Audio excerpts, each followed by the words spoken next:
Сайн байцгаана уу хүн үзэгчдээ.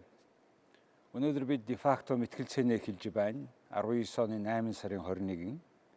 Өнөөдрийн мэтгэлцээний сэдэв бол шүүгчдийг томилох, одоогийн зохицуулалтыг хэвээр хадгалах нь зөв үү гэсэн сэдвээр мэтгэлцэх гэж байна.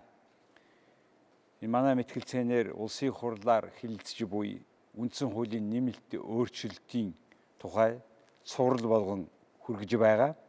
Энэ удаагийнхаа нэвтрүүлгээр энэ шүүхийн эрх мэдлийн хараат бус байдал үнэхээр бэхжих нь үгүй юу гэдэг талаар ярилцах гэж байна. Улсын хурлын 62 гишүүний өргөн мэдүүлсэн нэмэлт өөрчлөлт гэж нэг байна. Дараа нь ерөнхийлөгчийн тамгын газраас бас баг өөр нэг төсөл оруулж ирсэн. Энэ хоёр төслийн зарчмынхын зөрөөг ажлын зөвшөлдсөх хэсэг нь ярилцаад одоо нэгээр нь тохироод байгаа болтой. За яг зарчмын хоёр өөр байр суурин дээр байгаа асуудал бол тэгээд Монгол улсын шүүх засаглалын гол тоглогчдыг буюу шүүгчдийг тэгээд хинэн томилох юм бэ? За энэ чиглэлээр одоогийн зохицуулалтаар болохоор шүүгчдийг ерөнхийлөгч томилдог. Хэвээрээ байх уу? Эсвэл зөвхөн батламжилдаг байх уу? Ийм сэдвийн тухай дэлгэрэнгүй ярилцахаар мэтгэлцээн хийхээр ийм хоёр хүн өргөдөж ирээд байна. Миний нотлогч талд баруун гар талаас Монгол улсын их сургуулийн профессор А.Эрдэнэцогт, зүүн талаас өмгөөлөгч Монголын хуульчдын холбооны Мэргэжлийн дүрэм ёс зүйн хорооны дарга Н.Баасанжав нар ирээд байна. За ингээ би та бүхэнд хоёр оролцогчийг товч танилцуулъя. Адил бишийн Эрдэнэцогт МУИС-ийн профессор, МУИС-ийг 97 онд хуульч мэргэжлэр 2009 онд хууль зүйн ухааны доктор хамгаалсан.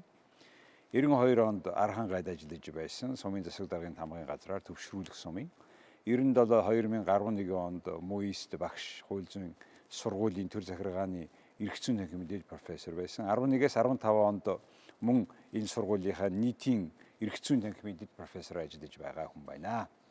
Миний зүүн талд байгаа эрхэм бол Наваг Чамбын Баасанжав, Монголын хуульчдын холбооны Мэргэжлийн дүрэм ёс зүйн хорооны дарга, МУИС-ийг төгссөн 97 онд 2002 онд Германы Людвиг Максимилианы нэрмжлэх сургуулийн хууль зүйн магистр, 2007 онд Аугсбургийн бас Германд эрдэм шинжилгээний туслах ажилтан докторант энэ чиглэлээр эрдэм шинжилгээний ажил хийж исэн. 14 оноос хуульчдын холбооныхон одоо байгаа энэ ажлыг хийж байгаа юм аа. За ингээд хэлцүүлгээ мэтгэлцээний эхлэе. Юуны өмнө одоо манай нотлогч тал нь яхаараа одоо энэ байгаа юу хадгалах нь зөвөө гэж та үзэж байгаагаа одоо тавьж ярина уу. За үзэгчдийнхээ энэ оройн ямар амгалан айлтгая. За тэгэхээр өнөөдрийн нэвтрүүлгийн сэдв нь бол шүүгчдийг томилох одоогийн зохицуулалтыг хэвээр үлдээх нь зөв үү гэсэн ийм одоо сэдвтэй ийм мэтгэлцээн одоо оролцож байгаа баяртай байна. Тэгэхээр шүүхийн одоогийн тогтолцоо, зам шүүх эрх мэдлийг бүрэлдүүлэх арга, журам, шүүгчдийг томилох одоо энэ асуудлаар бол өнгөрсөн 27 жилийнхаа одоо үйл явцыг дүгнээд одоо үндсэн хуулинд тодорхой өөрчлөлт оруулахыг бол үүсэхгүй. За гэвч одоо яг энэ өргөн барьчаад байгаа улсын хурлын 62 гишүүний зүгээс одоо өргөн барьсан энэ төслийн шүүх эрх мэдэлтэй холбоотой хэсэг дээр нэг ялангуяа одоо шүүхийн одоо ерөнхий зөвлөлийг бүрэлдүүлэх арга журмын талаарх одоо өөрчлөлт, за мөн шүүгчийн томилгоог одоо өөрчлөх талаарх зохицуулалт зэргийг одоо ингээд судлаж үзэхэд бол энэ нь бол цаашдаа энэ үндсэн хуулийн түвшинд энэ асуудлыг зохицуулснаар бол одоогийн байгаа энэ шүүх эрх мэдлийн хүрээнд гарч байгаа алдаа дутагдал одоо маргаан шүүмжлэлийн асуудлыг бол одоо зэгцлэх тийм одоо дөрвтэй арга хэрэглүүр бол чадахгүй байна гэдэг ийм одоо хувийн үнэлт дүгнэлт хийсэн учраас миний зүгээс бол одоогийн төслийн агуулгын хүрээнд авч үзэхэд бол энэ нь бол төдийлөн одоо зохимжтой биш байгаа учраас энэний оронд одоо байгаа үндсэн хуулийнхаа энэ зохицуулалтыг хэвээр хадгалах нь зүйтэй юм болов уу гэдэг ийм одоо дүгнэлтэнд хүрсэн юм аа. За энэнийхээ одоо гол үндслэгийг би одоо дараах байдлаар бол одоо баталж байна. За нэгдүгээр одоо ер нь бол энэ улсын хурлын 62 гишүүний өргөн мэдүүлсэн төсөл Монгол улсын ерөнхийлөгчийн зүгээс гаргасан санал байгаа. Тодорхой одоо энэ төслүүдийн тодорхой заалтуудыг одоо хасах ийм саналуудын хооронд бол зарчмын томоохон одоо зөрөөтэй маргаан мэтгэлцээний асуудал бол одоо ч гэсэн үргэлжилж байгаа. Тэгэхээр энэ байдлыг аваад үзсэн ч гэсэн за хоёрдугаарт бол ер нь одоо энэ шүүх эрх мэдлийн асуудал маань бол тулгамдсан асуудал мөн үгүй л мөн. Гэхдээ энийг шийдвэрлэх арга замыг бол одоогийн энэ улсын хурлын гишүүдийн өргөн мэдүүлсэн төсөлд бол шийдвэрлэх тийм Монголын нөөгийн одоо эрх зүйн асуудлын хүрээнд шийдвэрлэх тийм тодорхой арга замыг бол боловсруулж чадаагүй байна гэж одоо би үзэж байгаа юм. За энэний нэг одоо гол үндэслэгнүүд нь юу байгаа гэхээр энэ 2-3 чиглэлд авч үзэхээр байгаа юм. За нэгдүгээрт бол шүүх эрх мэдлийг одоо бүрэлдүүлэх гол арга зам бол өөрөө шүүх эрх мэдэл бол төрийн эрх мэдлийн нэг бүрэлдэхүүн хэсэг. Тийм учраас энэ эрх мэдэл бол хууль ёсны легитим одоо шин чанар нь бол одоо зайлшгүй хадгалагдах ёстой. Гэтэл одоо энэ улсын хурлын 62 гишүүний өргөн барьсан төслөөс харахад бол зарим талаараа шүүх эрх мэдлийн одоо хууль ёсны легитим буюу одоо хүлээн зөвшөөрөгдөх чанар бол нэлээд сулрах ийм одоо хандлага байна уу гэж ингэж ажиглагдаж байна. За энэ юугаар илэрж байгаа вэ гэхээр шүүхийн одоо ерөнхий зөвлөл гэдэг байгууллага байгаа. За шүүхийн ерөнхий зөвлөл бол одоо хуульчдын дундаа шүүгчийг одоо сонгон шалгаруулах, за шүүгчийн үйл ажиллагаанд үнэлт өгөх, за мөн шүүгчийн одоо ёс зүйн хариуцлагын асуудлыг нэгтгэн одоо хамарсан ийм чиг үүргийг хэрэгжүүлдэг одоо шүүхийн захиргааны одоо ийм байгууллага. Тэгээ энэ байгууллагыг бий болгох арга замыг бол одоогийн байгаа төвшингөөс бол сайжруулж гаргаж ирэх хэрэгтэй байсан. Гэтэл бол энэ төслөөс аваад үзэхэд бол уламд ордуулсан одоо ийм өөрчлөлт хийхээр төсөл тусгасан байгаа нь бол маш их санаа зовоож байна. Тухайлх юм бол шүүхийн ерөнхий зөвлөл бол өөрөө 10 гишүүний бүрэлдэхүүнтэй байхаар одоо тоог нь зааж энэ анхудаа одоо үндсэн хуулийн төвшөнд энэ асуудлыг бол зохицуулж байна л да. Зохицуулах гэж одоо санал дэвшүүлж байгаа юм байна. За ингээд аваад үзэхэд энэ 10 гишүүний 5-ыг нь бол одоо хууль тогтоох байгууллага санал болгож байна. Өөрөөр хэлбэл 50% нь бол хууль тогтоох байгууллагаас шууд томилох нэ, томилох одоо ийм агуулгатай байна. Үлдсэний нь бол шүүгч нараас бол одоо сонгох, ийм 3 шатны шүүгээс сонгох ийм одоо арга замаар бий болохоор зааж байна. Гэтэл одоо энийг ингээ аваад үзэхэд бол төрийн эрх мэдэл хуваарлах зарчим бол нэгдүгээрт алдагдах юм агуулгатай байна. Хоёрдугаарт шүүхийн ерөнхий зөвлөл нь өөрөө статусын хувьд бол төрийн захиргааны одоо тусгай байгууллага буюу одоо хуучнаар бол яам тусгай газрын төвшин, яам тусгай газар гэж байсны тэр зиндааны одоо байгууллага байгаа байхгүй юу. Тэгээ тэндээс одоо шүүгч нарыг томилох ийм одоо эрхийг энэ үндсэн хуулийн төслөөр олгохоор шүүх эрх мэдлийн хүлээн зөвшөөрөгдөх легитим шин чанар бол их сулрах юм байна гэж ингэж ажиглагдаж байна. За томилолт төр өөр. Тэгээ 3 дугаарт нь Монгол улсын ерөнхийлөгч бол өөрөө одоо юу гэдэг Монголын ард түмнээс сонгогдсон тийм ээ төрийн эрх мэдлийн нэг бие даасан институт одоо гүйцэтгэх эрх мэдлийн чиг үүрэгт хамаардаг энэ институт. Тэгээ энэ институцийг бол аль болохоор алгасах гэсэн. Энэ институцийг одоо өөрөөр хэлэх юм бол одоо юу гэдэг үйл тоомсорлох маягаар гэдэг юм да. Ийм маягаар энэ төсөл боловсрогдсон учраас нөгөө шүүх эрх мэдлийн маань хүлээн зөвшөөрөгдөх шин чанар бол зөвхөн нэг эрх мэдлээс хамааралтай болж ирж байна. Өөрөөр зөвхөн хууль тогтоох эрх мэдэл за тэгээд шүүгч нарын оролцоотой ийм шүүхийн ерөнхий зөвлөл бүрэлдэхээр бол нөгөө одоо шүүмжлээд байгаа ингээд ерөнхийлөгч одоо шүүхэд нөлөөтэй байна гэдэг ийм асуудал яригдж байгаа бол нөгөө талдаа одоо энэ төслөөр явах юм бол одоо шүүх эрх мэдэл чинь бүхэлдээ бол одоо хууль тогтоох эрх мэдлийн буюу улс төрийн одоо институцийн гарт бол бүрэн орох одоо ийм агуулгатай төслийг боловсруулж байгаа явдал бол одоо байгаагаасаа бол дордох ийм шин чанартай байна гэж би бол одоо хувьдаа үзэж байгаа юм аа. За баярлалаа. За та яагаад өөр бодолтой байгаа юм? Эсрэг бодолтой байгаа юм? За орой минь төргий. Оролцогчтой бас хөтлөгчдөөс нь орой минь төргий. Тэгэхээр одоо байгаа зохицуулалт дээр ялангуяа тэр зохицуулалт гэдэг үндсэн хуулийн хүрээнд тэгээ шинээр боловсруулагдаад гарсан энэ төсөлийн хүрээнд болон гарч ирсэн саналуудын хүрээнд ингээ аваад үзэхээр ерөөсөө шүүхийн хараа тус бие даасан байдлыг нь аль нь илүү хангаж яах вэ гэдэг өнцгөөс л одоо хуульчд хандж байна л да. Тэгэхээр бид одоо ганц миний бодолч биш. Одоо практикт ажиллаж байгаа өмгөөлөгчийн хувьд те бусад хуульчид маань хэд хэдэн удаагийн хилцүүлэг хийлээ. Сүүлийн 3 жил дараалан хуульчдын форумыг зохион байгууллаа. Энэ дээр ярьж ирсэн нэг сэдэв бол ерөөсөө л үндсэн хуулийн хүрээнд шүүх эрх мэдлийн маань хараа тус бие даасан байдал хангагдаж чадж гэнэ үү гэдэг асуудлыг бид дандаа хүндэж ирсэн. Тэгээ энэ хүрээндээ юу гэж одоо дүгнэлт гарч ийн эсвэл өнөөгийн байдал юу гэж нэхэр ерөөсөө энэ хинээс ч хараат бус байх ёстой. Бие даан хэрэгжих ёстой энэ 3 дахь эрх мэдлээ шүү дээ. Засаглал маань өөрөө одоо яг хараат бусаар бие даан одоо хэрэгжих төр боломж бүрдсэн нь энэ үндсэн хуулиар өөрөө бэхжсэн энэ асуудал шүү дээ. 49 дугаар зүйлд шүүгч хараат бус гагцхүү хуульд захирагдана. Тэгээ би даасан байна гэсэн. Тэгэхээр энэ өөрөө байдлыг юу гэж хэлээд байгаа гэхээр ерөнхийлөгч ерөнхий сайд улсын хурл ялангуяа улс төрөөс болон төр нам олон нийтийн байгууллага иргэн альва хинээс ч хараат бус байх ёстой. Тэгэхээр оршин тогтнох шүүх гэдэг эрх мэдэл түүнд оролцогчд гэдэг одоо эргээд иргэний хуулийн этгээд эрхийг хамгаалаа явж байгаа өмгөөлөгчд төрийг төлөөлж байгаа олон нийтийг төлөөлж байгаа прокурор тэгээд энэ бүхэн чинь ингээд оролцоо явж байгаа нэг эрх мэдэлтэр ерөөсө хараат бусал байж ээж тэр шийдвэр гаргах гэдэг байгаа байхгүй юу? Хуулиа баримтлаад ганцхан хуулийг дагсан. Гэтэл энэ дээр хараат бус бие даасан байдлыг алдагдуулах зүйл бол хаанаас гарч ирээд нэхэд анханасаа ингээд томилгооноос эхлээд ажиллаж явах явцад нь эргээд хариуцлага хүлээх энэ бүх үе шатуудад бол энэ хараат бус байдлыг алдагдуулах юмсаа гарч болохгүй маа.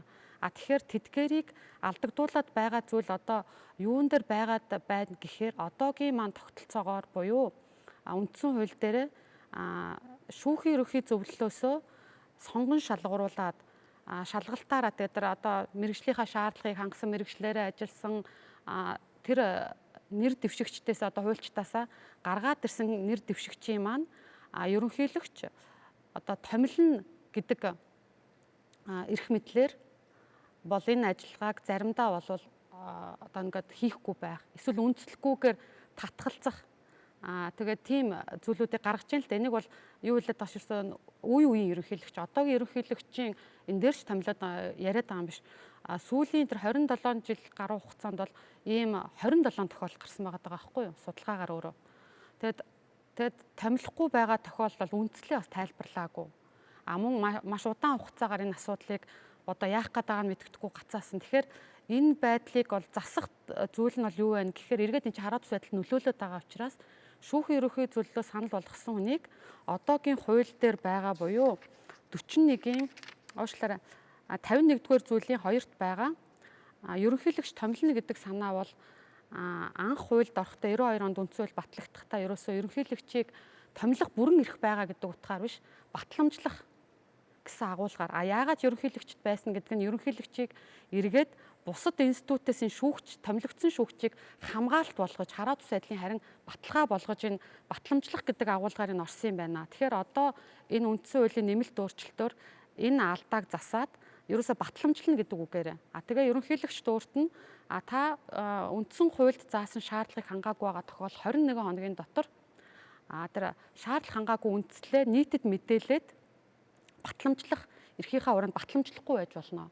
Үүнээс бусад тохиолдолд нэгэнд шийдсэн, нэгэнд сонгогдсон тэр кандидатыг нэр дэвшигчийг зарилгаа гаргаад шүүгчээр батламжлах ёстой маа гэсэн.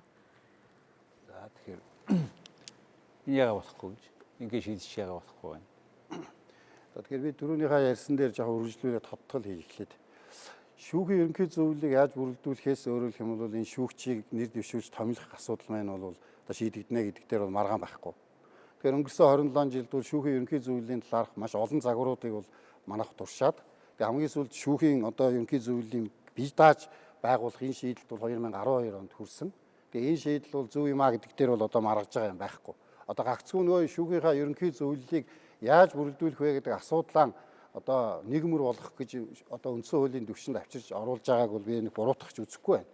Гэхдээ хамгийн гол нь бусад улс орнуудын жишг, дэлхийн одоо улс орнуудын ерөнхий жишг тоомыг ингээ харах юм бол шүүхийн ерөнхий зөвлөл бол нэг талаасаа бол нөгөө төрийн эрх мэдлийн институтсуудын тодорхой төлөөллүүд бас энд нэг талаасаа бол орж тэгээд одоо тэндээсээ томилдгийм үү нэр дэвшүүлж одоо ерөнхийлөгч томилох энэ чиг хандлага бол одоо ер нь дийлэнх одоо улс орнуудын шүүхийн одоо ерөнхий зөвлөл шүүхийн захиргааны байгууллагыг бүрэлдүүлэх гол арга болж байна л доо. Одоо ч тэгж ирж байгаа шүү дээ. Одоо ч тэгж байгаа. Гэтэл одоо өнөөдрийн төсөл дээр яагаад хүлээн зөвшөөрч болохгүй байгаа хамгийн гол зүйл юу байгаа вэ гэхээр нөгөө төрийн эрх мэдлийнхаа 3 институцээс гүйцэтгэх эрх мэдлийг бол энэ шүүхийн одоо шүүх эрх мэдлийн бийг бүрэлдүүлэх тэр систем дотор бол одоо оруулахгүйгээр зөвхөн хууль тогтоох эрх мэдлээс одоо гаргах тэгээд одоо шүүгч томилогдсон засгийн газраас оруулах гэж байгаа юм уу та? засгийн газрын төлөөлөл ордог, за ерөнхийлөгчийн төлөөлөл ордог, хууль тогтоох институтийн төлөөлөл ордог, шүүхийн тодорхой төлөөлөл орж иж энэ шүүхийн ерөнхий зөвлөл сая одоо ингээд аль талын одоо нөгөө тэрийн эрх мэдлийн тодорхой одоо баланс хангагддаг гэдэг ийм жишг байна л да. Жон тодруулмаар байна. Ардчилсан засаглал 3 хэсгээс бүрддэг. Шүүх тогтоох, хууль тогтоох, хэрэгжүүлэх гүйцэтгэх засаглал, энэ бүхнийг дүгнэх шүүх засаглал гэж байна шүү дээ. Манай Монгол улсын ерөнхийлөгч энэ 3-ын хаана байдгийг. Монгол улсын ерөнхийлөгч бол ерөнхийн үндсэн хуулийнхаа эрх зүйн агуулгаар бол гүйцэтгэх эрх мэдэлтэй хамаарж явдаг. За гүйцэтгэх эрх мэдэлтэй илүү одоо жин дарж явдаг. За угаасаа хандлага нь тийм. Наад жин дарах хандлага энэ үгний чинь цаана яг одоо бус ямар оронтой харьцуулж болох юм бэ бид нар? Ерөөсөө маш олон оронтой харьцуулж болж байна. Европын улс орнуудын загвар байна. За англи-саксоны чиглэлийн загварууд байна. За мөн Азийн орнуудын загвар байна. Тэгээд эдгээрийг зүгээр ерөнхийд нийтлэг ерөнхий шугамаар нь авч үзэхэд бол ямар ч байсан энэ төрийн 3 институцүүдийн тодорхой төлөөлөл орж ирж сая шүүх эрх мэдлийг бүрэлдүүлэх одоо шүүхийн одоо захиргааг бүрэлдүүлж тэрнээсээ шүүгч нарыг одоо шилд сонгох ажиллагааг явуулдаг гэдэг дээр бол маргаан байхгүй. За тэгэхээр та ингэж ярьж штэ. Тэр дээд шүүхийн одоо 10 хүнийг гишүүнийг 5-ын их хурлаас томилж байгаад ерөнхийлөгч томилохгүй байгаа нь ерөнхийлөгчийн засаглалыг алгасах хандлагатай болчлоо гэж та хэлж штэ. Ерөнхийлөгчийн институцийг. Тэгэхээр энийг алгасахгүй байна яг таны хэлсэн ойлголтоор байлгая гэж бодъё л да. Одоо байлгах шиг одоо тийм байгаа. Тэрийг яаж өөрчлүүлээд 10 хүнээс 5-ын сонгох юм, үлдсэн 5-ын яах юм? Тэгэхээр одоо бол ингэж ийм юу гараад байна л да. Шүүхийн ерөнхий зөвлөлийг одоогийн тогтолцоо бол шүүхийн 3 шатнаас одоо нэг хүн. За тэгээд тэрийн захиргааны төв хууль зүйн яамнаас нэг хүн одоо гүйцэтгэх эрх мэдлээс. Тэгээ хуульчдын холбооноос одоо өөрөөр хэлбэл олон нийтийн төлөөллөөс нэг хүн ингээд 5 гишүүнийг бүрэлдэхүүн те. Тэгээ 5 хүнийг бол ерөнхийлөгч одоо томилохоор одоогийн хуулиар бол тийг зохицуулсан. Үндсэн хуулинд бол энэ асуудлыг бол зохицуулаагүй. Үндсэн хуулинд бол юу гэж хэлсэн гэхээр шүүхийн ерөнхий зөвлөлийн зохион байгуулалт арга журмыг бол хуулиар тогтооно гэж заасан. Тэгээ өнгөрсөн 27 жилд бол янз бүрийн загварыг туршаад хамгийн сүүлийн байдлаар бол саяны миний хэлсэн энэ одоо загвар энэ чиглэл бол одоо өнөөдөр хүчинтэй байгаа. Тэгэхээр одоогийн шүүмжил бол энийг өөрчлөе гэж байгаа юм. Өөрчлөхдөө миний шүүмжлээд байгаа юм бол яагаараа ганцхан хууль тогтоох байгууллага энд ингээд 50% бүрдүүлж. За яг энэ дээр ер нь бол гол асуудал энэ дээр л байгаа. Ер нь үндсэн хуулийн өөрчлөлтийг одоо сүүлийн үед ингээд анзаараад байхад улсын хурлын 62 гишүүний нэг төсөл, ерөнхийлөгчийн нэг төсөл. За энэ тухай бол бид нэлээд сонсож ирсэн. Энэ бол тун саяхан гарч ирсэн шинэ төсөл. Энэ хоёрыг зохицуулах ажлын зөвлөл гэж байгуулсан.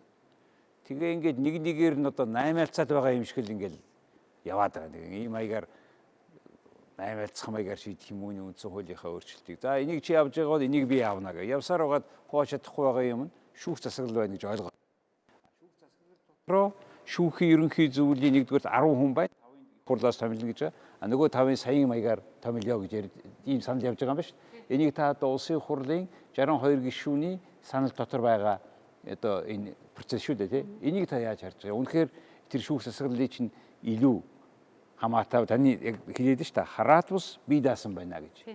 Энд чи яад нөлөөлөд байгаа? Яг энэ шүүхийн ерөнхий зөвлөлийн 10 гишүүнээс бол. Тэгэхээр одоо би бас яг иргэний хувьд бас хуульчийн хувьд одоо ингээд зөвшөлтсөл нэрийн доор ажлын хэсэг ингээд заалтаар явж байгаа процесст ялангуяа шүүх эрх мэдэлтээр аливаа өөр заалтаар тохиролцоо ихтэй бол санаа зовж байгаа. Яагаад вэ гэхээр одоо бид ингээд онл номын ярих юм бол нэлээд их юм болно. Өөрөө энэ шүүх эрх мэдэл гэдэг бие даасан хараацах юмыг ер нь 8-aalцах тийм боломжгүй. Эн чинь өөрөө байж тэр хүний эрх хэрэгжих одоо бид эрх чөлөөтэй байх тэр асуудал нь маргаан усвал очоо шийдвэрлэх нэг талд нь төр захиргаа байвал нөгөөдгөөс хараат шүүгч яаж шийдвэрлэх. Тэгэхээр энэ бүхий л энэ хуулиараа үндсэн хуулиас эхлээд органик хуулиуд гэдэг нэрлээд байгаа хуулиуд зохицуулаад байгаа журмууд одоо бүх зүйлээр л энийг уламж бэхжүүлэх хэрэгтэй байхгүй юу. Тэгжээж одоо бид нар нөгөө ардчилсан үнэт зүйлтэй хүний эрхийг хангасан. За гэтэл би бол хиний төсөл гэдэг нь бол ерөөсөө хуульчдад бол сонирн биш. Тэр улсын хурлын нэр бүхий 62 гишүүнийх байснуу тэр автор нь хамаагүй. Ерөөсөө л энэ эрх мэдлийг бэхжүүлж байгаа тэр төслийг л дэмжиж байгаа. Тэгэхээр энэ дотор одоо яг шүүхийн ерөнхий зөвлөлийг буюу одоо энэ үндсэн хуулийн 49-р зүйл дээр хэлсэн байна шүү дээ. Шүүгчийн хараат ус шүүхийн бие даасан байдлыг хангах зорилгоор шүүхийн ерөнхий зөвлөл ажиллана гэдэг байгаа байхгүй юу.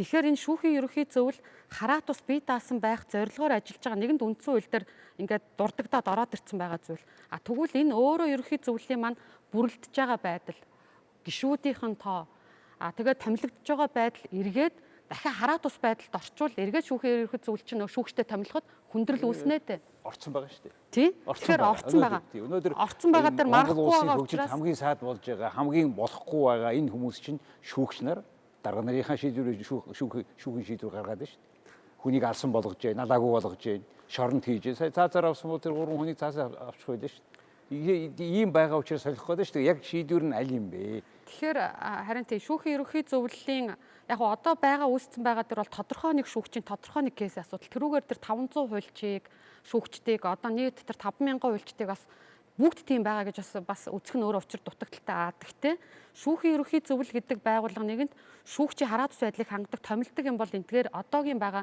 5 гишүүний тоотой байх уу, нэг гишүүн дээр маш тийм эрх мэдэл байгаа даа шүү дээ. Нэг гишүүн дээр хуралд оролцох байхгүй. Тэгэхээр энэ дээр 10 болгоё гэдэг одоо эрх мэдлийг арай саармагжуулж байна. Тэгэхээр тэр тооны хувьд бол үнийг бас бид нар хуульч хэмжээд байгаа. Тоон болж байна. За нөгөө 5 за нэг за тэгээд 10 гишүүн болгочих жоо. Тэгээд 10 болгочихоо. Тэр 10-ыг яаж одоо сонгох гээд нэхэр 5-ыг нь шүүхээсээ. Анхан шатны шүүхээс 3-ыг нь дотооддоосоо штэ тэр чи одоо давхаас нэгийг, хяналтын шүүхээс нэгийг. За үлдсэн 5 дээр одоо хэрхэн сонгох вэ гэдэг дээр үндсэн улсын хурлаас одоо тэр 5-ыг явъя. Тэгтээ тэр нээлттэй сонсголоор тэр шаардлагуудаа тавьсан байгаа штэ. Одоо мэргэжлээрээ 10-аас доошгүй жил ажилласан хууль зүйн өндөр мэргэжилтэй шүүхийн ерөнхий зөвлөлийн тэгээд тэрийг бол улам нөгөө шүүхийн захиргааны тухай хууль болон шүүгчийн эрх зүйн байдлын дээр бусад хуулиудаар бол улам бэхжүүлчихнэ. За тэдгээр нь яг ямар шаардлагууд хэлж байгаа юм гэдгээ. Тэгэхээр 5-ыг нь тэгье. Улсын хурлын хуралд оролцсон гишүүдийн 3-2-ын саналаар буюу хэд төрөмгийн нөгөө нэг олонхоороо давмгаалж тэрийг батлахгүй байхаар тэгээ энийг сүлд нь төрийн байгуулалтын байнгын хороон дээр бас дахиад энэ санал дээр хэлэлцэгдээд ерөөсөө 3-ыг нь болвол тэр 5 улсын хурлаас гарах 5-ын 3-ыг нь болвол холбогдох байнгын хороо. За нэг нь мэргэжлийн холбоо, нэг нь гүйцэтгэх эрх мэдлийн байгууллага болох засгийн газар санал болгочихоо. Шаардлага маш өндөр тавьсан байж тэр шаардлага өндөр тавиад байгаа чи өөрөө легитим буюу тэр хүнд итгэх итгэлийг бий болгоод байгаа. Бид нэг улсын хурлын томилсон 5-аас гадна нөгөө талынхын 5-ыг яриад шүү дээ. Би улсын хурлын томилогдох дээр бас тэр шаардлага байгаа байхгүй юу. Тэгэхээр тэндээ ерөөсөө улс төрч өөрөө орж ирэх боломжгүй. Одоо мэргэжлээрээ ажилласан хуульчид орж ирэх нэгдүгээрт боломжтой болно. Дэвшүүлж байгааг нь дахиад саармагжуулчих чаа. Тэгэхээр одоо ганцхан томилоод байгааг ингэж сайн саармагжуулсан хүчийн тэнцвүүлсэн байгаа дээр яагаад болохгүй гэж. Тэгээ нэг нь шүүхийн ерөнхий зөвлөл гэдэг байгууллага үндсэн хуулинд ороод ирсэн байгаа юм чинь одоо бид нар арга ядаад иймэрхүү одоо зүйлүүдийг одоогийн байдлаас чинь гарч шít 10 болгоё 10 одоо ингэж томилъё гэдэг үндсэн хуулиараа бэхжүүлж байна. Энэ өөрөө бас судалгаатай л да. Удаа дараа шүүхийн ерөнхий зөвлөлийн одоо 27 жилийн туршид дээд шүүхтэр байж үзлээ. Шүүхийн хууль зүйн сайд оролцож байна. Одоо тэр шүүхийн ерөнхий зөвлөлийг томилж байгаа нь ерөнхийлөгч бүгдийг томилж байна. Тэгээ тэр хаалганы цаана яаж томилж байгаа ганцхан хүнээс хамааралтай нээлттэй мэдэгдэхгүй байгаа. Одоо яг ямар байдал гэхэд шүүхийн ерөнхий зөвлөлийн 2 гишүүнийг ерөнхийлөгч санал болгоцсон байгаа. Давзаалтах шатны шүүхээс анхан шатны одоо бол тэрийг нөгөө 30 хоног дотор томилох эсрэг шийдвэр гаргахыг бас гаргаагүй татгалцсан юм уу өдр гэдэг нь тодорхойгүй л байна шүү дээ. Тэгэхээр 30 хоногоос ямар ч үсэ итэрсэн байгаа. Хууль заасан. Тэгэхээр энийг байдлын байгаа учраас одоогийн зохицуулалт үндсэн хуулийн хэмжээнд засах боломж байна. Тэгэхээр энийг засах нь зөв юм аа. Тэгвэл шүүх эрх мэдэл улам бэхжих гээд байна л гэж хуульчд үзээд байгаа юм л та. За одоо жоохон тодруулъя хараа. За бид нөгөө ардчлалын 3 засаглалын шүүх засаглал дотор орчоо ярьж байгаа. Шүүх засаглал чинь дотроо 2 үндсэн хэсгээс бүрдээд байна шүү дээ. Нэг нь улсын дээд шүүх гэдэг ажилдаг юм хинээс шамаарахгүйгээр ажиллаж байдаг. Нэг нь машин ажиллаж байна. Энийг хэн ажиллуулж байгаа вэ гэдэг хүнийг энэ айгуу чухал. Сонгодог, томилдог, энэ бүх бодлогыг гаргадаг ерөнхий шүүхийн ерөнхий зөвлөгөө хийдэг хүмүүс байна. Тэгэхээр тэр хүмүүс нь хэдэн хүнээс бүрдэх юм бэ гэдгээс л хамаарх гэдэг шүү дээ. Одоо болтол яаж ихтэй зэрэг ерөнхийлөгч хамгийн их нөлөөтэй оролцож ирлээ. Тэгээ одоо хүссэн үедээ томилдог, хүсээгүй үедээ чимээг болчдөг. Томилдогчгүй ядагчгүй. Юу татан буулгачдаг.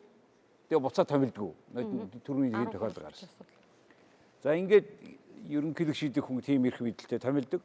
Эсвэл таг чимээг болчдөг. Ийм эрх мэдэлтэйгээр тэгээд томилж байгаа хүмүүсийнх нь гаргаж байгаа шийдвэр нь гүйцэтгэх засаглалын бүр тодорхой шийдвэрүүдтэй бол эрс. Одоо сая ч одоо Монгол жижигхэн хувьсгал боллоо ш. Шүүх эрх мэдэлд тэр өөрчлөхийн тулд их хурлынхаа даргыг солилоо. Дараа нь засгийн газрын хэрэг газрын дарга их хурлын дарга болоод дараа нэг их хурлын гишүүн засгийн газрын хэрэг эрх газрын дарга болоод энэ хоёр нийлж ягаад тэр шийдвэрийг гаргахгүй байсан баахан шүүхийн хүмүүсийг сольж шít. Энэ бол одоо манай энэ ардчлалын үр дүн. За бусад оронд бол буу зэвсэг хэрэгжилчихээр тийм нөхцөл байдалд манай шүүх засаглалд өөрчлөлт хийх гэж оролдож байна. Тэгээ хий гэсэн чинь эсвэл бол ингэд ордуулахын оронд хөдлөхгүй байя. Одоо энийгээрээ явъя гэж та хэлж байна тийм. Гэхдээ энэ бол ямар нэг хэмжээгээр жоохон өөрчлөгдөж байна. Ялангуяа тэр хэнийг сонгох вэ гэдэг шалгуурын сайн тавьж өгж байна. Нэг хүнээс хамаарахгүйгээр. Тэгээ ийм байдалд өнөөдрийн энэ үндсэн хуулийн өөрчлөлтийг хийх үү, үгүй юу гэдэг хамгийн том гацаан дээр орж ирчээд байна одоогийн байдлаар. Тэгэхээр ер нь бол одоо энэ хоёр ажлын хэсэг яваад байна шүү дээ. Тэгээ энэс яг юу шийдсэн байгаасаа гэж та хүсэж байна. Та бас яг тэгж хүсэж байгаа гэдэг. Та хоёр хуульчийн хувьд энэ жилээр одоо олон жил ажилласан хүмүүсийн хувьд. Тэгэхээр шүүхийн ерөнхий зөвлөлийн хувьд бол би бол заавал яг одоогийн тогтолцоог яг хэвээр нь хадгалъя гэж хэлэхгүй байгаа юм. Энэ дээр бол хоёр вариант байна. За нэг бол яг одоогийн байгаагаар нь одоо яг энэ төсөл дээр сая Баасанжав хэллээ тэр нөгөө 5 хүнийхээ 3-ын яга 2-ын өөр газраас томилын мавлий гэдэг бол би бол тэр талаар бол мэдээлэл аваагүй учраас сайн мэдэхгүй байна. Яг одоо төсөл дээрээ өргөн барьсан бол 5-ын улсын хурлын холбогдох байнгын хороо оруулаад тэгээ улсын хурлаар томилно гэдэг юм бол энэ төслийн чинь аль биесны одоо хуулиур шүү дээ. Тэгээ би энэ дээр бол нэгдүгээр ярьж байна. За ер нь бол ийм байгаа юм. Шүүхийн ерөнхий зөвлөлийг бол одоо бүрэлдүүлэхийн тулд бол нөгөө төрийн эрх мэдлийн 3 одоо салаам өчрийн төлөөллүүдийг бол оролцуулж иж одоо энэ төлөөллийг бүрэлдүүлэх хэрэгтэй юм аа. Тэрнээс энэ 3 төлөөллийг тэнцүү хэмжээнд оролцуулахгүй улсын их хурлыг 5 хүнийг томилдог ч юм уу нөгөөдүүл нь зөвхөн шүүхээс томилогддог ийм байдалтай байх юм бол нөгөө одоо шүүх эрх мэдэлч хараа тус шүүгч одоо бие даасан хараа тусаар ажиллах нөхцөл бол нэгдүгээр байхгүй. Аль нэг эрх мэдэл нөлөөлөд ингээ явчихна. Жишээлбэл одоо би улсын хурал ингээ 5 хүнээ томилоод явал ямар сөрөг үр дагавар гарах вэ гэдэг. Одоо та бүхэн мэдж байгаа улсын хурал бол ерөөсөө энэ асуудлыг чинь холбогдох байнгын хороогоор хилцүүлэл ингээд одоо 5 хүний нэр дэвшүүлээд томилно гэж байгаа шүү дээ энэ чинь бүр. Тэгэхээр энэ бол өөрөө бол улс төрийн байгууллага, улс төрийн институт болж хувирах нь шүү дээ. Одоо энэ янзаараа байвал цаашаа шүүхийн одоо энэ ерөнхий зөвлөл гэдэг бол улс төрөөс их хамааралтай 50% нөлөөлөл дээр ганцхан хүнийг одоо татхтал ерөөсөө тэгэл бүх шийдвэрүүд их хурлын төлөөллийн зүгээс гараа явцдаг ийм л одоо болох ийм эрсдэлтэй хувилбарыг өнөөдөр аль биесээр дэвшүүлчихэд байгаад би бол ерөөс санал нийлэхгүй байгаа нэг. Тэгэхээр энэ үнийг засахын тулд хоёр арга зам байна. Ийм болгож өөрчлөсөндөө орвол одоо байгаа төлөөллөө одоо байгаа энэ хуулийн зохицуулалт нь хамаагүй илүү. Ягаад гэвэл Монгол улсын ерөнхийлөгч бол Монголын ард түмнээс сонгогдсон ийм одоо бие даасан институт. Эндээс шүүх эрх мэдэл өөрийнхөө хууль ёсны их сурвалжаа авдаг ийм үндсэн хуультай. Гэтэл энээс нь салгаад улсын хурлаар 5 томилогддог, бусд нь шүүхээс гарч ирдэг, шүүхийн ерөнхий зөвлөл гэдэг ийм байгууллагыг бий болгоод тэндээсээ шүүгчнийг томилж байгаа бол энэ л үндсэн үйл зөрчин шууд. Тэгээд батламжна гэж хамгийн сүүл ерөнхийлөгч батламжлна гэдэг нь яг би тэрийг тэр шүүгч нарын асуудал дээр ярий. Тэгэхээр одоо шүүхийн ерөнхий зөвлөл дээр бол хоёр вариант байна. Нэгдүгээрт нь одоогоор хэвээр үлдэх. Энэ төслийг одоо баталсандаа орвол хэвээр үлдээс нарай дээр. Тэгэхгүй та бид тэр өргөн утгаараа үндсэн хуулийн өөрчлөлтийг хийхгүй л гэсэн үг шүү дээ. Тий. Яг одоо энэ төслөөр явчих юм бол их хурлын харааталчих гэдэг. Нөгөө шүүхийн ерөнхий зөвлөлч. Тийм учраас тэрэндээ орвол одоо ерөнхийлөгч нь бас энэ чинь ерөнхийлөгч нь сонгогдонгуудаа намаасаа төдөлцдөг. Намын ямар нэгэн улс төрийн одоо юуг болж байгаа шүү дээ энэ чинь. Одоо тийм учраас бол арай хууль ёсны одоо ийм бүх ард түмнээ сонгогдсон ерөнхийлөгчийг бол үгүйсгэж болохгүй шүү дээ. Тэгэхээр энэ нь арай илүү юм баталгаатай. Эргээд буух мөртөө буцах эзэнтэй. Ягаад гэвэл 4 жил боллоо их хурл бүрэн эрхэнд дууслаа. Ерөнхийлөгч бол одоо тэнд нэг тороогод үлднэ дээ. Тэгэхээр 1 жилийн хугацаанд. Тэгэхээр тэр хүнтэй бол хариуцлага тооцож ярьж болно. Одоо энэ их хурл руу шилжүүлчих юм бол энэний шүүх эрх мэдлийн хариуцлагагүй байдлыг хэн хариуцах? Их хурл хариуцах юм.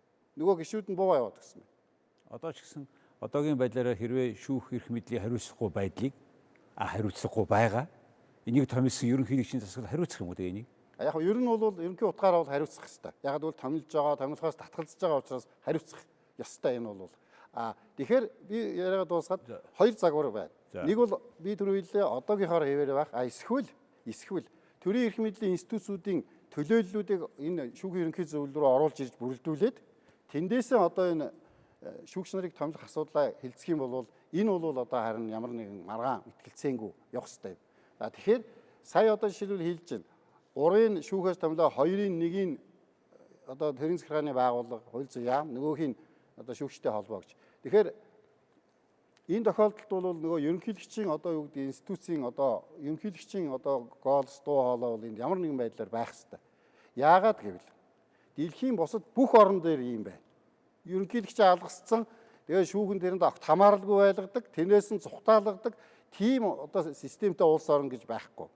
Энийг бол харин баталгаатай гэж хэлж болно. Тэгэхээр ийм одоо ерөнхийлөгч томилохгүй байгаад байгаа учраас ерөнхийлөгч татгалзаад байгаа учраас ерөөсөө ерөнхийлөгчөөс холдуулчих гэдэг чинь өөрөө эн чинь бол маш буруу хандлага байхгүй юу?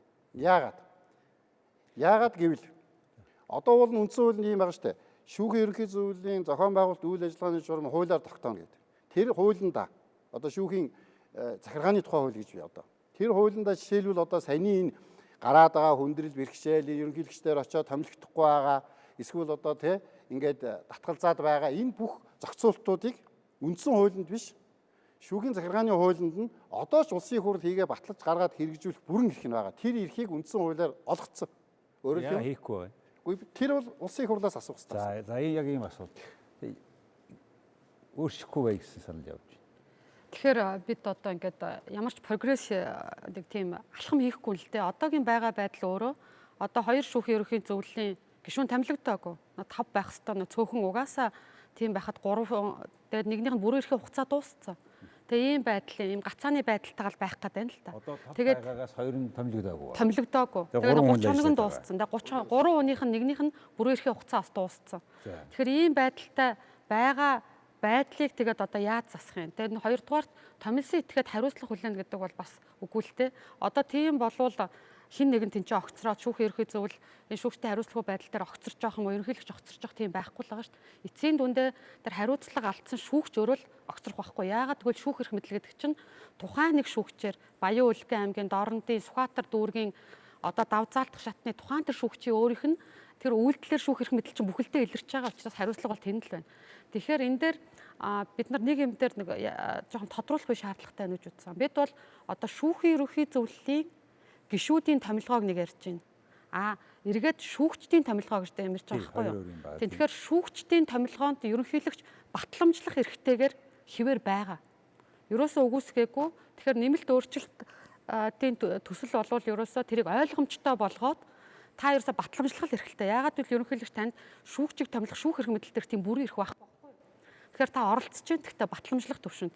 Харин танд санал болгоод тэр шүүгчийн санал болгоод байгаа ерөнхий зөвлөлийн 10 гишүүн дээр бол оролцож болохгүй маа. Яагаад үгүй гэхлээр хараа тус байдлыг нь хангах үүднээс.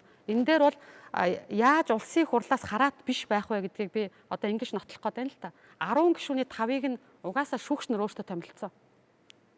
Үлдсэн 5 дээр бол нээлттэй сонсголоор тэгээд тэр 76 буюу одоо тоотойгоо хэд байх нь хамаагүй улсын хурлын гишүүдийг ард түмний төлөөл биш гэж бас хэлэх юм. Ард түмний жихэн төлөөл шүү дээ. Ард түмнээ сонгогдоод ирсэн.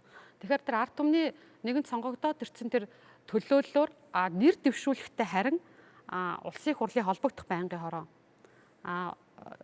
засгийн газар тэгээ мэргэжлийн холбоод одоогоор бол одоогийн шүүхийн ерөнхий зөвлөлийн 5 гишүүнийг ерөнхийлөг санал болгож нэрийг их хурл баталгаажуулж байгаа. Ер нь тэр нь бол яг одоо саяны одоогийн 5 чинь 3 нь шүүхээсээ нэг нь хуульчдын холбоо, нэг нь хууль зүйн сайд байхгүй юу? Тэрийг гэхдээ ерөнхийлөгч томилох хэсгийг шийдэж байгаа. Тавуулангийн. Тийм, тавуулангийн. Тэгэхээр тэр нь яагаад илүү байгааг одоогийн байгаа энэ практик чи өөрөө нотлохгүй байна. Алдаа гараад байна.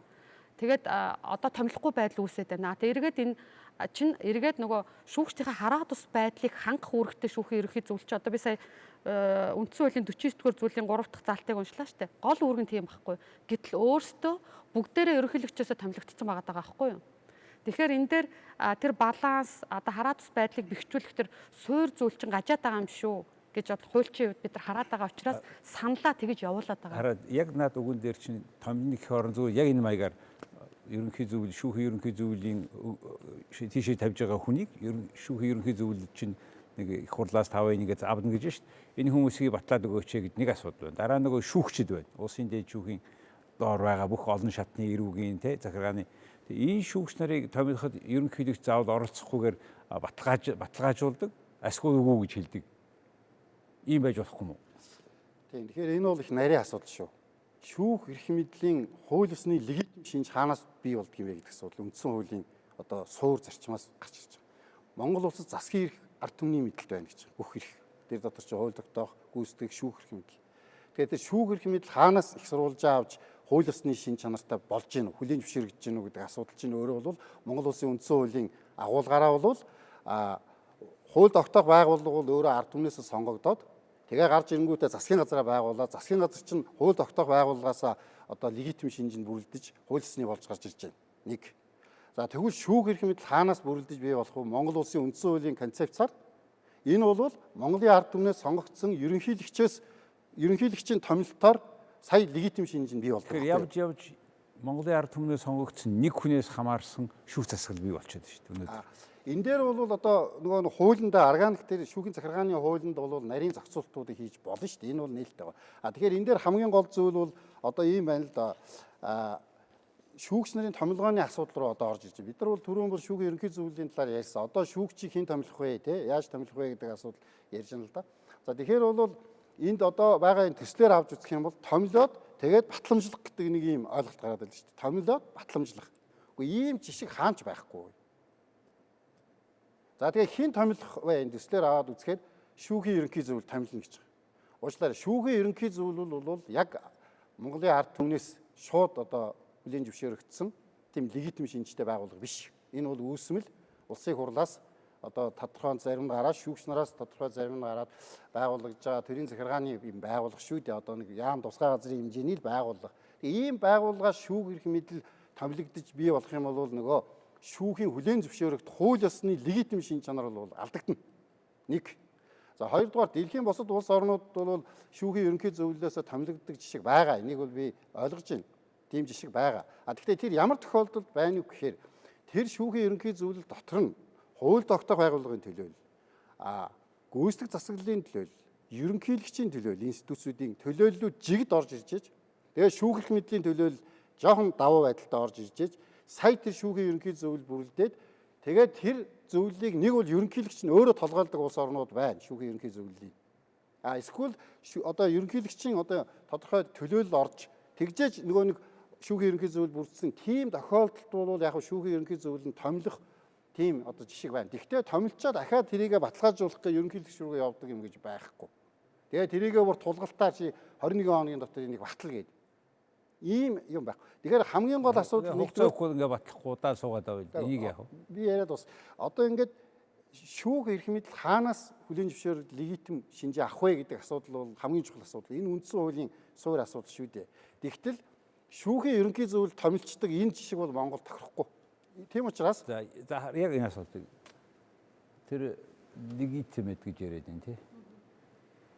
Бүх эрх ард түмэнд ордог учраас харьяалагддаг учраас шүүх засаг гурван засаг чи гурвуулаа ард түмний одоо зөвшөөрснөөр явагдах ёстой гэдэг. Энийг өөр шийдэх тэр яг шүүхийн ерөнхий зөвлөлийн томилгооноос гадна өөр ямар нэгэн арга байдгүй юм байна шийд. Гэхдээ юу л да. Би бол тэрийг хуульчдал юу гэж үзээд энэ л одоо бидний тэр хилцүүлгээр бид одоо хилцэхдээ юу гэж яриад нэхэр тэр легитим буюу одоо зөвшөөрөх байдал гэдэг бол ерөөсөө мэргэжлийн шаардлагуудаар гарч байгаа маа.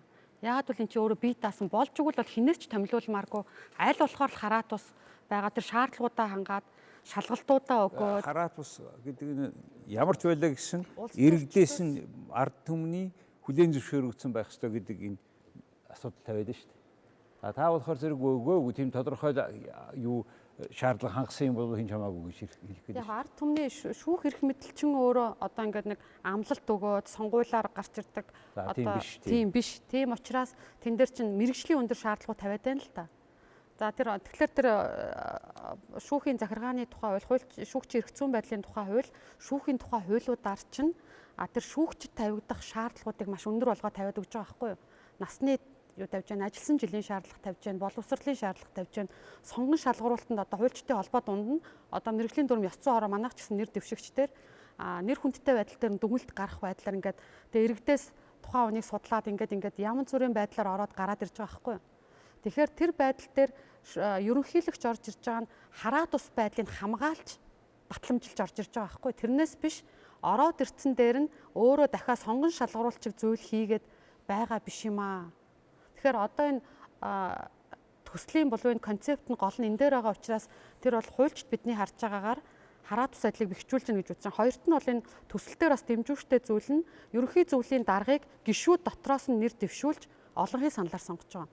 А гуравт нь бол шүүхийн ерөнхий зөвлөлгээд 10 гишүүн чинь одоо шүүгчээ сонгохдоо нийт гишүүдийнхаа 6 гишүүний саналаар зайлшгүй нөгөө аль нэг улсын хурлаас томилогдсон эсвэл шүүгч дотроосоо гараад ирсэн аль нэгэнд амгаалж чадахгүй тийм байдлаар хааж өгч байгаа. Тэгээ нээлттэй сонсгол хийж байгаа. Гурван шатныхаа бүх шүүгч нарыг энэ талаасаа томилох юм уу? Шүүхийн ерөнхий зөвлөлөөс. Шүүхийн ерөнхий зөвлөл дээд шүүхийн шүүгчдийг улсын хурлын сонсголоор орохоос бусдын нь бол шүүхийн ерөнхий зөвлөл нэр дэвшүүлээд одоо шийдвэрээ гаргачаад ерөнхийлөгчд бол батламжлахаар өгч байгаа. Гэхдээ батламжлах гэдэг чинь тодорхой хэмжээгээр бүрэн эрхч биш ч гэсэн шүүгчийн томилгоонд оролцож байгаа маш том тийм нэг фильтр байгаа байхгүй. Үндсэн хууль заасан шаардлага бусад аливаа тийм маш ноцтой үндэслэл байвал ерөнхийлөгчдийн дээр болвол өөр хүнээр солихоор тэр батламжлахгүй байх бас эрх хэвээрээ байгаа. Тэгээ ерөнхийлөгчийн төвшөнд бол даван заалдах шүүгч удирдлагууд бас батламжуулах уу ерөнхийлөгчөөр? Ерөнхийлөгч хэрвээ батламжлахгүй байгаа тохиолдолд шүүхийн ерөнхий зөвлөл үндслээ хэлнэ хичээд байгаа хгүй. Одоо энэ хуулийн төслийн нэг давуу тал. Одоо л үндсэл хэлэхгүй шүү дээ. Тэгээ хугацаа алдаад байна. Тэгэхээр 21 гэж хоног тавиад та үндслээ хэл. Үндслийн хууль дээр зааж байгаа хгүй. Үндсэн хуульд заасан тэр шалгуурыг хангаагүй гэхээр тодорхой үндсээр ерөнхийлөгчийн хувьд ч гэсэн түүн дээр бас тухайн асуудлыг шийдэхэд бас хялбар болохоор. Тэгээд тийм байгаа тохиолдолд шүүхийн ерөнхий зөвлөл өөрөө тэр үндслийг үнэхээр тийм байвал дараагийн нэр дэвшигчийг ерөнхийлөгчийн саналыг хүлээж аваад дараагийн нэр дэвшигчийг гаргаж ирнэ л гэсэн үг. Мөн энэ төсөл дээр бас нөгөө амжихгүй байж магадгүй учраас хэлээд байгаа нэг зүйл бол дээд шүүхийн шүүгчдийн бол тоог зааж орж ирсэн. Ер нь бол нөгөө ерөнхийлөгчийн гаргаад байгаа санал дээр бас нэг дэмжүүштэй зүйл бас байгаад байгаа. Хараат ус байдлыг бэхжүүлж байгаа зүйл бас бие даасан байдал дээр тэр юу гэхээр анхан давах хяналтын шатны гэж байна. Тэрнээс биш сум дунд аймаг нийслэл гэж байхгүй. Тэгэхээр засаг захиргааны нэгжийн хуваарлалтаас ангид байна гэдэг үл өөрөө маш том бас давуу тал. Тэр утгаар нь бид бол би хуульчийн хувьд бас бусад хуульчид маань ерөнхийлөгчийн саналыг бол дэмжиж байгаа. Тэгэхээр одоо дүүрэгт хідэн тийм шүүх байж болно гэсэн үг. Тэгэхээр тэр тухайн дүүрэгт нь одоо хэрвээ хүн амын төвлөрөл тэнд байхгүй болвол эсвэл одоо аль нэг аймагт хэрвээ тийм биш болвол тэр төвлөрөөд байгаа газарт нь шүүхийн байх нь шүү дээ. Нэгдүгээр, хоёрдугаар шүүх гэх тойргийн байдлаар мөн ерөнхийлөгчийн болон санал болон энэ төслөлтээр бол хариуцлагын асуудлыг хүндсэн аль аль нь хариуцлагыг тооцдог субъектыг болвол ерөнхий зөвлөлтөөр байж болохгүй юм байна. Томилдог этгээд төр. Тийм учраас болвол нэг нь бол сахилгын зөвлөл, нөгөөх нь хариуцлагын хороо нэртэйгээр.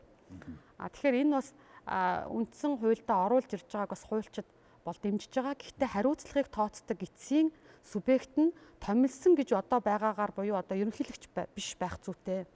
Харин тэр хариуцлагын хороо өөрөө шийдвэр гаргана. Мэдээж хариуцлагын хорооны шийдвэрийг бол зөвшөөрөхгүй байхад дараагийн шат байх хэрэгтэй. Гэтэл түүнийг цэц гэд оруулаад ирсэн байгаа. Яагаад гэвэл дээд шүүх гэхээр дээд шүүхийн шүүгчдэр асуудал үүсвэл тэгээ дээд шүүх яах юм гэдэг асуудал байгаа учраас цэц гэд ороод ирсэн. Магадгүй яг хуульчийн хувьд би бол дээд шүүхийн шүүгчийн хариуцлагын асуудлыг цэц, харин бусад шүүхийн шүүгчийн асуудлыг дээд шүүхэн шийддэг байхыг бас үгүйсэхгүй. Яагаад бол цэц дээр тэр ачаал бас тэр байдлыг харгалзан үзэх. Мөн энэ дээр төсөл дээр бас байгаа маш нэг ололтой тал болвол шүүх болгон дээр ерөнхий шүүгч гэж байдаг юм. Тэр ерөнхий шүүгчийг нь өөртөө тэр ерөнхий шүүгчээ сонгоо гэсэн бол маш том төвшил. Яагаад гэвэл шүүгчийн хараат тус байдал гэдэг дотроосоо гаднаасаа байдаг. Тэгэхээр тэр ерөнхий шүүгч гэдэг шүүгчээсээ дотоод хараат тус байдал гэдэг дээр бол яалтчгүй тэр даргалаад байгаа дарга шүүгчийн бас байдлын судалгаануудаар гараад байна л да. Тийм учраас одоо тухайн шатны шүүгчд нь өөрсдөө. Тэгэхээр ингээд ирэхээр ерөнхий шүүгчд бол ротац маягаар бүгдээрээ л 3 жилээр нэг удаа улиран сонгох хэрэгтэйгээр дахин сонгогдохгүй юм чинь ерөөсө тэр ерөнхий шүүгч гэдэг бол даргалагч тэр хязгааргүй байдаг биш. Тэр зөвлөөнөр асуудлыг шийдвэрч тэр дотоод хараат ус байдлыг халсан бас дэвшил болсон байна гэж үзээд бид нар энэ асуудал дотроо ороод ярьж байна. Улсын дээд шүүхийн гишүүдийн тоог хэд байвал зүйтэй гэж үзэж байна. Тэгээ одоо үндсэн хуулинд бол тодорхой тоо байхгүй байгаа одоогийн үндсэн хуулинд. Одоо бол 21 гишүүн байна гэдэг ийм тоо орж ирсэн. Тэгэхээр энэ бодвол одоо тодорхой судалгаатай тоо байгаа гэж би А ер нь хэд байгаа юм? Одоо бол 24 байгаа. 24 ба. Тий. Тэгээ 21 болгож яана гэж байгаа. Тэгээ яг тэрэн дээр бол би одоо нэг илүү юм яриад байгаа. Миний хамгийн гол ярьж байгаа зүйл бол энэ шүүхийн ерөнхий зөвлөлийг бусад улс оронд байдаг тэр жишгийн дагуу байгуулах хэрэгтэй. Тэрнээс биш нэг эрх мэдлэн давмгаалчаа тэгээд шүүхийн ерөнхий зөвлөгөө ярих юм бол наад чи жинхэнэ утгаараа шүүхийн одоо бие даасан шүүгч хараацс байдлаа алдагдаж улс төрийн нөлөөнд орох одоогоос илүү дордох тийм нөхцөл рүү орчоод байна шүү. Энэ төслөөр бол гэж нэгдүгürt би хэлмээр байна. Тийм учраас одоо нэг бол одоо шүүгчийг томилоод шүүхийн ерөнхий зөвлөлд томилчаад тэгээ ерөнхийлөгчээр баталгаажуулна гэсэн ийм ойлголт байхгүй. Нэг бол шүүхийн ерөнхий зөвлөлд томилдгоороо томилоод хариуцлага хүлээх хэрэгтэй. Тэхийн тулд институцүүдийн төлөөллийг бүгдийн төлөө оруулж явах. Тэгж хийе гэвэл яаж болно гэж байна? Хоёрдугаарт. Хоёрдугаарт. Ерөөсөө бус улс орны жишг бол нэг бол шүүхийн ерөнхий зөвлөлд томилдог, нэг бол ерөнхийлөгч томилдог ийм жишг байна шүү дээ. Угаасаа тэр чинь хаач байдаг. Гэтэл одоо манайх бол ерөнхийлөгчтэй энэ ерөнхийлөгч ерөөсөө хамаг буруу нь энд байна гэж хэлчихэд ерөнхийлөгчөө алгасаад тэгээд тэнд одоо өөр одоо бол ерөнхийлөгч томилж байгаа шүү. Томилж байгаа. Энэ үнийг байхгүй болгоё гэдэг бол би бол энэ бол одоо маш том алдаа. Үндсэн хуулийн одоо эрх зүйн үүднээс аваад үтсэн ч тэр одоо ийм жишээ бол хаач байхгүй. Энийний бүх буруутан нь бол ерөнхийлөгч биш. Энийний буруутан бол хууль тогтоох байгууллага өөр юм. Яагаад гэвэл би түрүү дахиад автаад хэлье. Шүүхийн ерөнхий зөвлөлийн зохион байгуулалт үйл ажиллагаа хуулиар тогтооно гэдээ үндсэн хуулинд заасан. Энийний дагуу яагаад үндсэн хуулийн үзэл санааны дагуу энэ шүүхийн ерөнхий зөвлөлийн зохион байгуулалтыг зөв хийж одоо хүртэл 27 жил энэ хуулиа босронгоо болгож гаргахгүй ингээ байгаад идэм бэ гэдэг энэний хариуцлагыг ерөнхийлөгч хүлээхгүй. Энэний хариуцлагыг улсын хурал хууль тогтоох байгууллага өөрөө хүлээх ёстой. Хамаг юмны одоо их үүсвэрийг бий болгочоод одоо болохоор ерөнхийлөгч рүү бүх алдаагийн тохиод эргээд өөрөө бүх эрх мэдлийг авах гэж байна. Энд чинь өөрөө үндсэн хууль зөрчиж байгаа юм. Яагаад вэ? Үндсэн хуульд нэмэлт өөрчлөлт оруулах журмын хуулиар улсын хурал өөртөө ямар нэгэн эрх мэдлийг нэмж авахыг хоригдсан байдаг. Өөртөө. Гэтэл энэ журмынхаа хуулийг зөрчөөд өөртөө шүүхийн ерөнхий зөвлөлийг 5 хүнийг нэр дэвшүүлж бүрдүүлэх эрхийг өөртөө олгочихсон сууж байна. Тэгэхээр энэ чинь нөгөө журмынхаа хуулийг зөрчсөн. Өөрийнхөө эрх мэдлийг нэмэгдүүлсэн. Одоо улсын хурлын хууль тогтоох эрх мэдлийг яаж задлах вэ? Яаж одоо бусдын институт рүү гүйцэтгэх эрх мэдлийн жин нөлөөг яаж нэмэх вэ гэдэг асуудал ярьж хагаад зөрүүлээд их хурл хууль тогтоох байгууллага шүүх эрх мэдлийг өөртөө авч яах гэдэг чинь байж болохгүй асуудал шүү дээ. Тэгэхээр ийм зүйлүүд байгаа учраас хэрвээ ерөнхийлөгч энэ нэг бол ерөнхийлөгч томилно, нэг бол шүүхийн ерөнхий зөвлөл нь бүх институцээ орж ирээд томилох. Ийм л хоёр хуулиар байхаас биш. Манай одоо төсөлд байгаа шиг шүүхийн ерөнхий зөвлөл нь томилчаад тэр нь ерөнхийлөгчөөс хамаарал байхгүй. Тэгээд ерөнхийлөгчийг батламжилт хийгээд ингээд тулгаад байдаг ийм зүйл бол хаанч байхгүй. Тийм учраас нэг бол одоо наад институцээ одоо ерөнхийлөгчийн институт бүх юмнуудыг оруулаад бүрэлдүүлээ. Тэгээд хамаа алга тэрнээс томилдог байдаг юм уу? Тийм байж болох бах. Энэ бос туусаар байдаг жишг учраас би хэлж байна. Эсвэл ерөнхийлөгч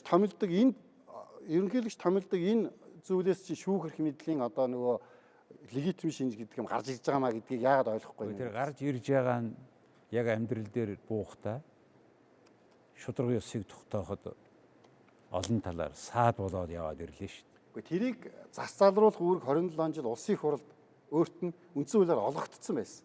Өнөөдөр ч байгаа. Одоо яг энэ үндсэн хуулийн текстэнд бичсэн байгаа энэ текстийг, саяны текстийг маргаашин дотор хууль болгоод батлах эрх нь бас л байж байна. Яагаад батлахгүй вэ? Тэгэхээр энэ бол ерөнхийлөгчийн буруу гэж байхгүй. Энийг л ойлгох хэрэгтэй. Улсын хурал өөрөө энийг хийх ёстой байтал энэ ажлаа хийдэг. Өөрөөсөө үе үеийн ерөнхийлөгчд тал засч гүйцгээж баахан эрх мэдэл олгоо үздэй. Энийг бол одоо хинч үүсэхгүй шүү дээ. За та яг өнөөдрийн энэ байгаа юм чинь ажиллахгүй байна гэдэг одоо ерөнхийдөө эргэл хэлээд шүү дээ. Одоо Эрдэнэцогт доктортой бол нэг юм дээр санал нийлж байгаа нь бүх алдаа бол ерөнхийлөгчийн биш ээ. Тэр хууль тогтоох эрх мэдлийн улсын хурал дээр бусад хуулиараа альва зүйлийг зохицуулах зүйлийг бол МУИС-ийн дээр яг санал нэгтэн. Тийм ч учраас одоо тэдгээрийг цаашид хийж чадна гэж бид нар итгэхгүй шүү дээ. 27 жил хийхгүй яваад шүү дээ альва нэг шалтгаанаар.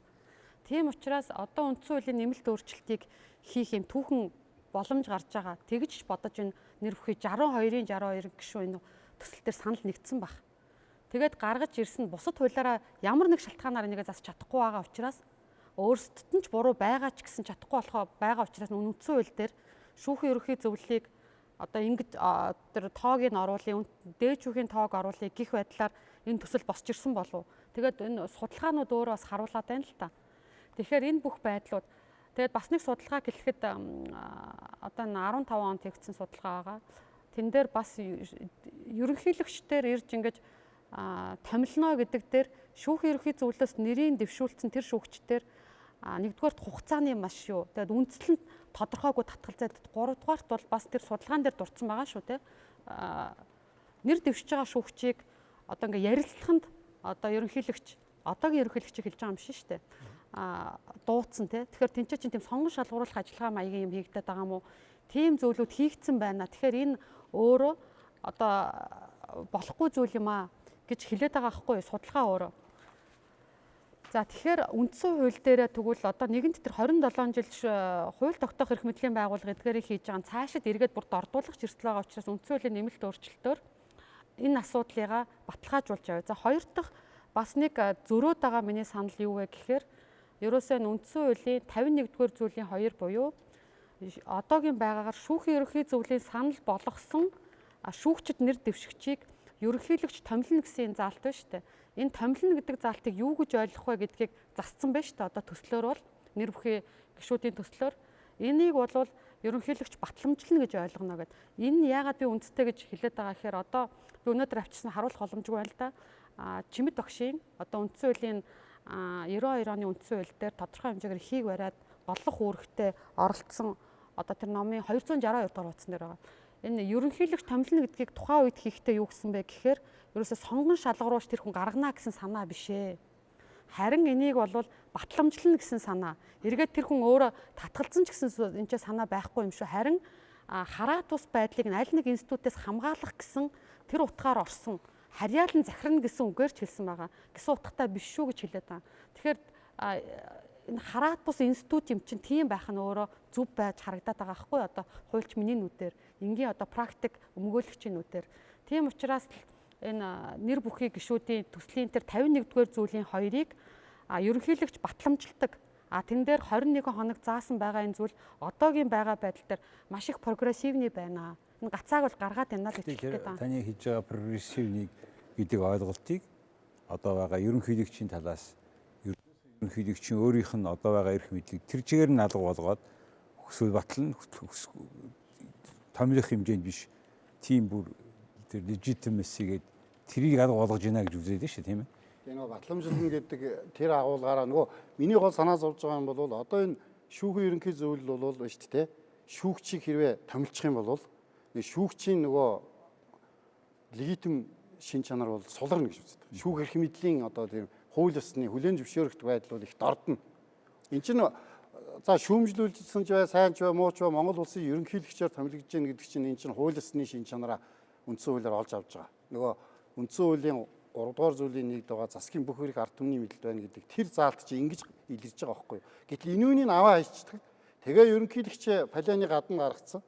Тэгээд одоо шүүх эрх мэдэл хараат бус бие даасан болно гэж бодож байгаа бол энэ шиг худлаа юм байхгүй. Хэрвээ үндсэн хууль ингээ батлагдчих бол яг хизэнээс яг үйлчлэх юм блэ? 20 оны 1 сарын 1-ээс эхэлчихсэн шүү дээ. Тийм үү? 2020 оны 1 сарын 1. Яг процессын хувьд бол би одоо дараагийн хурлаас ч юм уу байх л та би энэ дээр бол яг тодорхой илүү нөгөө Эрдэнэцогт тогшоос энэ арай процесс арай ойрхон байгаагийн хувьд мэдж байгаа хэл та. 20 оны 1-р сараас. Тэгэхээр нэг юм л анхаармаар юм шиг байгаа юм. Одоо манай цаг хугацаа бол нэг 4-5 минут байна. Тэгэхээр одоо байгаа ойлголт бол бид нар юу ойлгосон бэ гэхээр ямар ч гэсэн хоёр ажлын групп энэ дээр бол зарчмын хоёр өөр байр суурьтай батсан байгаа юм байна. Шийтгэхэд их хэцүү юм байна. За ингээд шийдэхгүй энэ чигээр нь 62 гишүүний сандаар явна гэвэл тэгвэл яана гэж 62 гишүүн чи их хурлын үндсэн хуулийг батлах эрхтэй болж саарад нь шүү дээ. Тэгэхээр яав. Тэгэх юм бол улсын их хурлын хараат одоо шүүх эрх мэдэл бол хууль тогтоох байгууллагын хараат болно гэсэн үг. Энийг бол харин энэ төслийнхэн давуу би хэлж байна. Яг энэ төслөөрөө батлах юм бол одоо улсын их хурлын хараат. Тэгээд одоо нэг өсөндөө нөгөө ерөнхийлөгч одоогийг шүүмжилжсэн бол хэдэн жилийн дараа бол бүр энэс том олон шүүмжил яриад олон сууж ах ийм зүйл болох болов гэж би зүгээр тэгж. За яг ингэж батлагдчих яана гэж таваад чинь.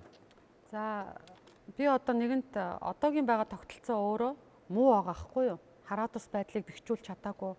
Тэгээ энэ дээр бас үе үеийн завхрал гараад үе үеийн ерөнхийлөгч улам өөрийнхөө эрх мэдлийг л бодоод байснаас шүүх эрх мэдлийг ерөөсө бодоогүй. Тийм байдлаар явцсан байгаа учраас би бол энэ нэмэлт өөрчлөлтөө болвол энэ түүхэн үүргээ гүйцэтгэхэд нэгэнт энэ үнэт зүйл дээр энийг санаачилсан гишүүд бол зориг гаргаад энийг хийгээсэй л гэж хүсэж байна. Үүгээрээ шүүхийн хараат тус байлаад ерөөсөд ордохгүй. Яагаад улсын хуралд очичихгүй вэ гэдэг юу байгаа вэ гэхээр тэр шүүхийн ерөнхий зөвлөл гээд байгаа байгууллагын чинь маш олон хязгаарлалтууд бол хуулиар байгаа. Дээрэс нь тэр 10 гишүүний чинь 5-ыг нь шүүгчд өөрсдөө томилсон байгаа байхгүй. Тэр чинь улсын хурлаас биш.